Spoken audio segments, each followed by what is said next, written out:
నమస్తే అన్న, అందరికీ నమస్కారం.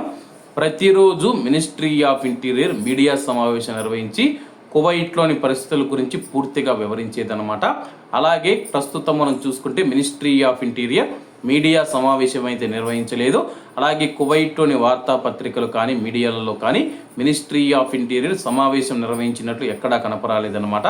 ప్రతిరోజు మినిస్ట్రీ ఆఫ్ ఇంటీరియర్ అధికారులు సమావేశం నిర్వహించి గడిచిన 24 గంటల్లో కువైట్ గగనతలంలో ఏమి జరిగేదని చెప్పేసి తెలిపేవారనమాట. అలాగే మొన్న నిర్వహించిన మీడియా సమావేశంలో మనం చూసుకుంటే గడిచిన 24 గంటల్లో కువైట్ గగనతలంలో ఎలాంటి ముప్పులను గుర్తించబడలేదని చెప్పేసి కువైట్ దేశం పరిస్థితి స్థిరంగా ఉందని చెప్పేసి మినిస్ట్రీ ఆఫ్ ఇంటీరియర్ ధృవీకరించింది.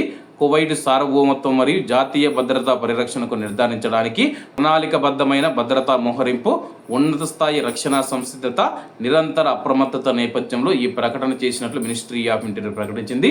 ప్రస్తుతం కువైట్ దేశం పూర్తిగా సురక్షితంగా ఉంది. ఎటువంటి సైరన్లు కానీ మిసైళ్లు, డ్రోన్లు పేలుడు శబ్దాలు ఎక్కడ అయితే వినిపించలేదు. దాదాపు గత 6 రోజుల నుంచి ఇదే పరిస్థితి ఉందన్నమాట.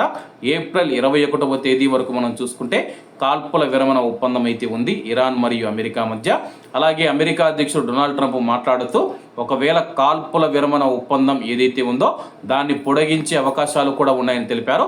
ఒకవేళ ఇరాన్ దేశం కోరితే కానీ కాల్పుల విరమణ ఒప్పందాన్ని ఏప్రిల్ 21 నుంచి మరిన్ని రోజులు పొడిగిస్తానని చెప్పేసి ఆయన ప్రకటించడం జరిగింది.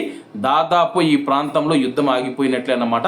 ప్రస్తుతం అమెరికా మరియు ఇరాన్ మధ్య ఆ యొక్క శాంతి ఒప్పందం ఏదైతే ఉందో కుదిరితే కానీ శాశ్వతంగా ఈ యొక్క ప్రాంతంలో యుద్ధం ఆగిపోతూ ఉంది. యుద్ధం ఆగిపోయిన తర్వాత కువైట్ ఎయిర్పోర్ట్ కానీ అన్నీ మళ్ళా ఓపెన్ అయిపోతాయి. మళ్ళా కువైట్లో సాధారణ జీవితం ఉంటుంది.